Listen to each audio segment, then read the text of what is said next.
Everyone good morning and welcome back to the channel. भाई 5 या 6 लाख रुपए की जो पहले कभी गाड़ी आया करती थी ना 2015-16 में, अब वो आनी बंद हो गई है। मतलब अगर आप एक अच्छी गाड़ी देख रहे हो और फर्स्ट टाइम बायर हो, तब भी आपको कम से कम नहीं तो 8 से लेके 10 लाख रुपए खर्च करने पड़ेंगे। और 8 से लेके 10 लाख रुपए का अमाउंट एक अच्छा अमाउंट होता है। मतलब कोई भी अगर ये अमाउंट गाड़ी पे लगाता है तो ये चाहता है कि भाई उसको एक अच्छी सी गाड़ी मिल जाए जिसको वो अगले 5, 6, 7 साल तक रखे। तो आज की इस वीडियो में हमने ऐसी 5 गाड़ी शॉर्ट लिस्ट करी है जिसमें अगर आप पैसा डालते हो या 8-9 लाख रुपए डालते हो तो ये गाड़ी आपको लॉन्ग टर्म तक कोई इंपैक्ट नहीं देगी। और जैसा कि अब ऑटोमेटिक गाड़ियां काफी ज्यादा मार्केट के अंदर आ रही है और कस्टमर ने ऑटोमेटिक गाड़ियों का रेशियो भी बढ़ा दिया है। मतलब ज्यादातर जो गाड़ियां बिक रही हैं हायर सेगमेंट पे वो ऑटोमेटिक बिक रही है। तो चलिए अपनी इस वीडियो को शुरू करते हैं और जानते हैं कौन सी वो 5 गाड़ियां हैं जो आपको खरीदनी चाहिए 2025 के हिसाब से और आपके लिए एक अच्छा ऑप्शन हो सकती है। इस लिस्ट में जो 5वें नंबर पे गाड़ी आती है भाई वो आती है टाटा की तरफ से आने वाली पंच। अब टाटा पंच में बहुत सारे वेरिएंट आते हैं लेकिन जो best value for money variant आपके लिए रहेगा वो रहेगा Tata Punch accomplished plus AMT variant. Reason मैं इसलिए कह रहा हूं क्योंकि इसके अंदर आपको कमाल के सारे फीचर मिलते हैं, काम के नहीं कमाल के फीचर। जैसे कि आपको इसके अंदर क्रूज कंट्रोल मिल जाता है। अब इस सेगमेंट की गाड़ी में फ्रंट तक के अंदर क्रूज कंट्रोल नहीं आता, बट जब टाटा पंच की बात करते हो और वो भी 8,25,000 रुपए में इसका Tata Punch accomplished plus AMT variant आ जाता है जो एक्स शोरूम प्राइस है। ऑन रोड ये आपको 9,50,000 रुपए की पड़ जाएगी और इसके अंदर अब देखिए ऑटोमेटेड क्लाइमेट कंट्रोल मिल जाता है,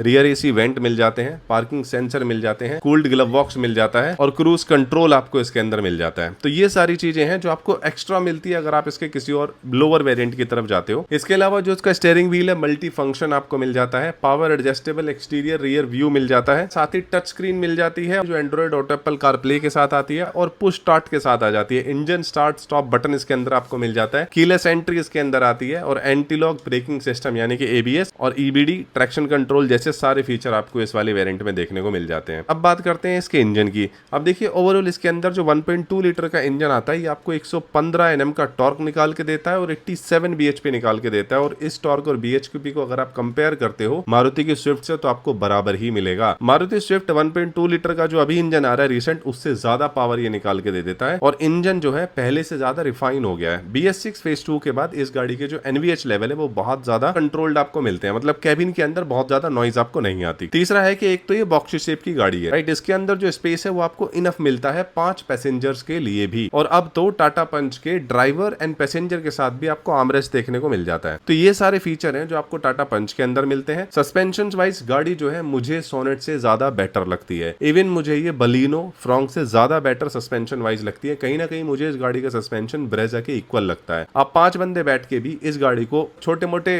टूटे फूटे रोड पे भी अगर लेके जाते हो तो वहां पे गड्ढे इतने ज्यादा महसूस नहीं होते और वहीं पे हाईवे पे इस गाड़ी की स्टेबिलिटी आपको ठीक ठाक मिलेगी। 100 से नीचे आप इसको स्टेबल चलाओगे, 100 से ऊपर अगर आप इस गाड़ी को लेके जाते हो तो कहीं ना कहीं थोड़ी सी अनकंफर्टेबल आपको लग सकती है। लेकिन आप ये भी कंसीडर कीजिए कि एक सब 4 मीटर की मिनी सब कॉम्पैक्ट SUV है। तो 5वें नंबर पे जो गाड़ी आ जाती है भाई वो आती है टाटा की तरफ से आने वाली पंच। इसका जो स्पेसिफिक मैंने वेरिएंट बताया, प्लीज इस वाले वेरिएंट पे फोकस करना। ज्यादा डिफरेंस नहीं है प्राइस में, 50 से 60,000 रुपए देके आपको ये सारे फीचर जो एक्स्ट्रा मिल जाते हैं। चौथे नंबर पे जो गाड़ी आ जाती है वो आती है Hyundai की तरफ से आने वाली i20 स्पोर्ट्स IVT वेरिएंट। अब i20 स्पोर्ट्स का जो एक्स शोरूम प्राइस पड़ता है वो है 8,70,000 रुपए, यानी कि ऑन रोड ये कहीं ना कहीं आपको 9,90,000 या उससे नीचे भी पड़ सकती है। जैसा कि अब नया साल आने वाला है तो कुछ ऑफर डिस्काउंट भी आपको मिल जाएंगे। तो ये गाड़ी मेरे हिसाब से 9,70,75,000 रुपए की ऑन रोड आपको पड़ जानी चाहिए। कंपनी जो क्लेम माइलेज करती है 20 किलोमीटर पर लीटर, लेकिन रियलिटी में हाईवे पे ये आपको 18 से 19 का माइलेज देगी और सिटी में ये गाड़ी आपको 12 से 13 का ही माइलेज देती है। माइलेज वाइज जो है Hyundai के इंजन बहुत ज्यादा नहीं जाने जाते, तो इसकी i20 की स्पेशली जो माइलेज है वो थोड़ी सी डाउन है। वहीं जो इंजन है वो आपको जो है 87 bhp निकाल के देता है और 114 Nm का टॉर्क निकाल के देता है। अब आप इसको कंपेयर कर सकते हो टाटा पंच से, थोड़ा बहुत ही डिफरेंस है। वहीं अगर आप फीचर की बात करते हो तो i20 के अंदर आपको स्पोर्ट्स वेरिएंट में क्रूज कंट्रोल मिल जाता है और मेरे हिसाब से क्रूज कंट्रोल आजकल बहुत जबरदस्त फीचर है even in the automatic car. Rear AC vent मिल जाते हैं, कीलेस एंट्री आपको इसके अंदर मिल जाती है, मतलब आपको रिक्वेस्ट सेंसर का ऑप्शन मिल जाता है, ऑटोमेटिक हेडलैम्प्स इसके अंदर आ जाते हैं, फॉलो मी हेडलैम्प्स आ जाते हैं। सबसे कमाल का feature tyre pressure monitoring system ये भी इसके अंदर आ जाता है स्पोर्ट्स वेरिएंट के अंदर, जो Hyundai की मैक्सिमम गाड़ी में आपको देखने को मिल जाता है। हिल असिस्ट भी मिल जाता है और रियर कैमरा इस गाड़ी के अंदर आ जाता है। तो ये सारे फीचर आपको इसके अंदर मिल जाते हैं। i20 मुझे जो है अच्छी इसलिए लगती है, एक तो इस गाड़ी का लुक बहुत ज्यादा स्पोर्टी है, सस्पेंशन गाड़ी के ठीक ठाक है। मतलब अगर आप इनको सिटी में ज्यादा अगर खराब रोड है तो वहां पे आपको कहीं ना कहीं खड्डे महसूस हो सकते हैं। लेकिन अगर इसके गियर बॉक्स की बात करोगे तो जो इसका IVT गियर बॉक्स है same as CVT gear box, intelligent variable transmission या फिर कंटिन्यूअस वेरिएबल ट्रांसमिशन, और इसके अंदर ये माइलेज आपको ठीक ठाक दे देता है। अब इस गियर बॉक्स की जो प्लस पॉइंट है वो ये है कि इस गियर बॉक्स में आपको जर्क फील नहीं होते हैं। सिटी के अंदर ये गियर बॉक्स थोड़ा थोड़ा सा आपको लो फील लग सकता है जब इनिशियल आप इसको उठाओगे,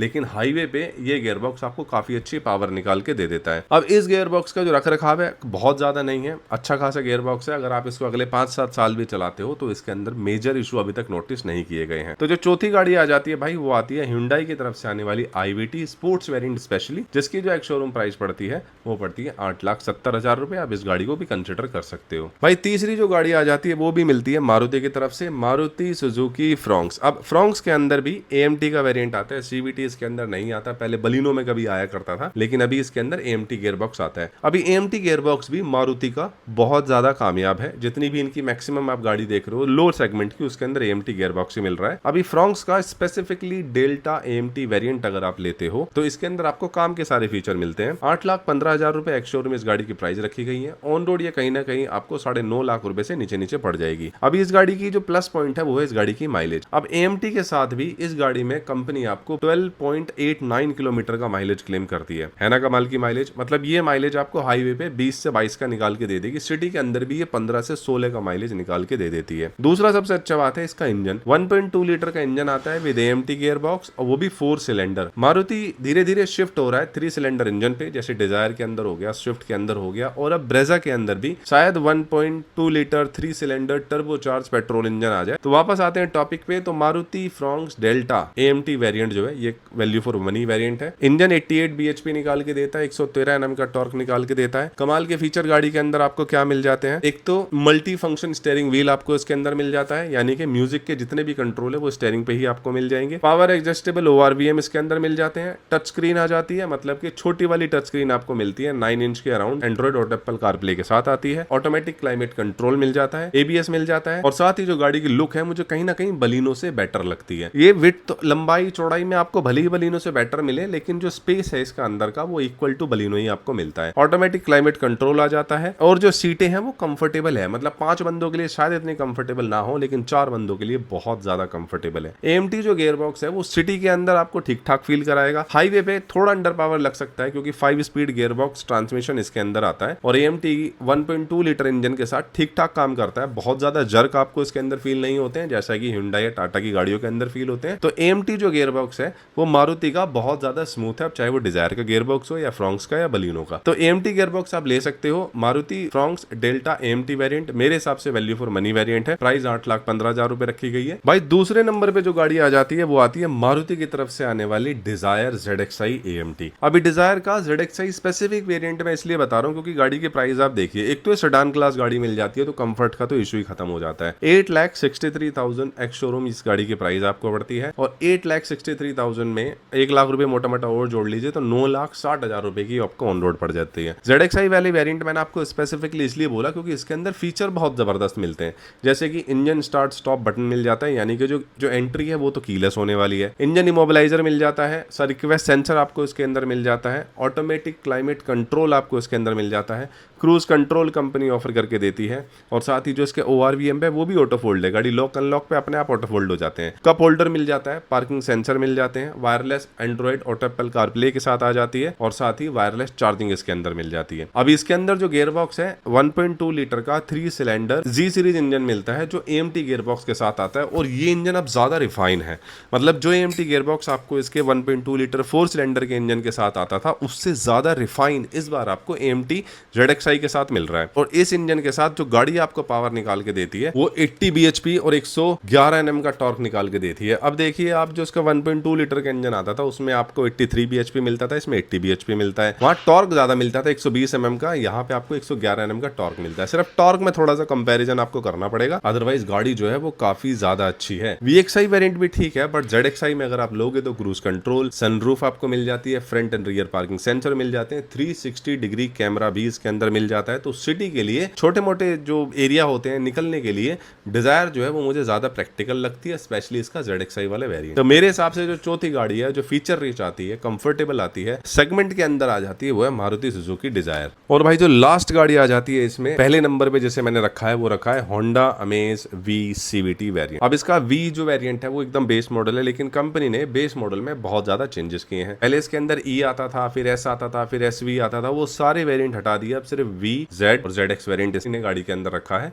अभी इसका जो V वेरिएंट है जो अमेज के साथ आता है V CVT CVT, जिसकी एक्स शोरूम प्राइस पड़ती है 8,55,000, ऑन रोड 9,50,000 रुपए की पड़ जाती है। इसके अंदर आपको 1.2 लीटर का IVTEC इंजन मिलता है जो CVT के साथ आता है विद नॉन टर्बो। 89 bhp निकाल के देता है, 110 Nm का टॉर्क निकाल के देता है। और ये टॉर्क ना आपको वैसे मैनुअल में ज्यादा फील होगा, बट CVT के अंदर सिंस आपको कंफर्टेबल गाड़ी चाहिए जिसमें गियर ना बदलने पड़े और लॉन्ग टर्म रखनी है, तो आपको थोड़ा सा ना पावर में कॉम्प्रोमाइज करना पड़ता है। मतलब इनिशियल से उतनी पावर आपको नहीं देगा जितनी कि मैनुअल के इनिशियल में आपको मिल जाती है, क्योंकि इसके अंदर एक रबड़ बैंड इफेक्ट होता है CVT गियर बॉक्स के अंदर। अब उस रबड़ बैंड इफेक्ट की वजह से जब आप रेस देते हो या थ्रोटल देते हो तो गाड़ी को कुछ सेकंड लगते हैं पिकअप लेने में, बट हाँ जब गाड़ी एक स्पीड पे आ जाती है 20 और 30, उसके बाद गाड़ी जो पिकअप लेती है फिर वो आपको फील हो जाता है। तो CVT गियर बॉक्स बहुत अच्छा गियर बॉक्स है, same as IVT gear box है, रख रखाव बहुत कम होता है और गाड़ी जो है 70 से 80 हज़ार किलोमीटर तक ऐसा कोई मेन खर्चा नहीं मांगती है। V वेरिएंट स्पेसिफिकली मैंने आपको इसलिए बोला क्योंकि V वेरिएंट से इसकी जो सीट जो है ड्राइवर सीट वो हाइट एडजस्टेबल मिल जाती है, आर्मरेस्ट आ जाता है। Since it's a CVT variant तो पेडल शिफ्टर आपको इसके अंदर मिल जाते हैं, फ्रंट के LED हेडलैम्प आ जाते हैं, LED DRL मिल जाते हैं, हिल होल्ड असिस्ट जो है वो इसके अंदर आ जाता है। लेकिन इसके अंदर आपको क्रूज कंट्रोल का ऑप्शन मिसिंग मिलेगा, उसके लिए फिर आपको थोड़ा सा प्राइस जो है वो अपना बढ़ाना पड़ेगा।